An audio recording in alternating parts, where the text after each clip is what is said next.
আসসালামু আলাইকুম, আমি মেহেদি হাসান। আপনাদেরকে বেসিক কম্পিউটিং কোর্সে স্বাগতম। আমরা এখানে যেসব বিষয় শিক্ষা দিয়ে থাকি বা ট্রেনিং করিয়ে থাকি, কোর্সগুলো হলো office course, database management system, internet. তো আজকে কোর্সের প্রথম ক্লাসে আপনাদেরকে স্বাগতম।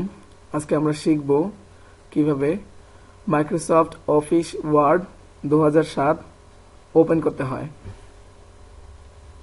প্রথমে আমরা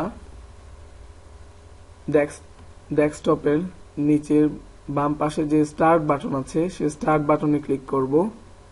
তারপর অল প্রোগ্রামস, মাইক্রোসফট অফিস এবং মাইক্রোসফট অফিস ওয়ার্ড 2007 এই যে বাটনটা, এই লেখাটার উপর আমরা ক্লিক করি। তো এই হচ্ছে মাইক্রোসফট অফিস ওয়ার্ড 2007 এর ডেস্কটপ এনভায়রনমেন্ট।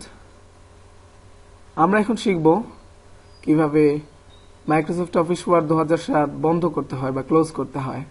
তো আমরা এই জন্য দুটো উপায় অবলম্বন করতে পারি।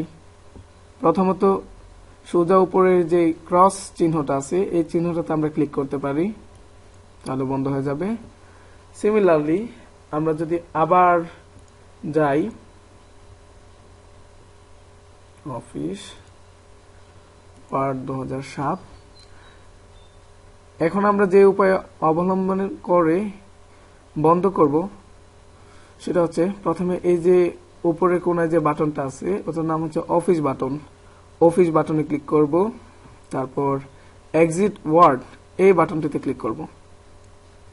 তো এইভাবে আমরা মাইক্রোসফট অফিস ওয়ার্ড 2007 ওপেন করতে পারবো এবং ক্লোজ করতে পারবো। ধন্যবাদ সবাইকে।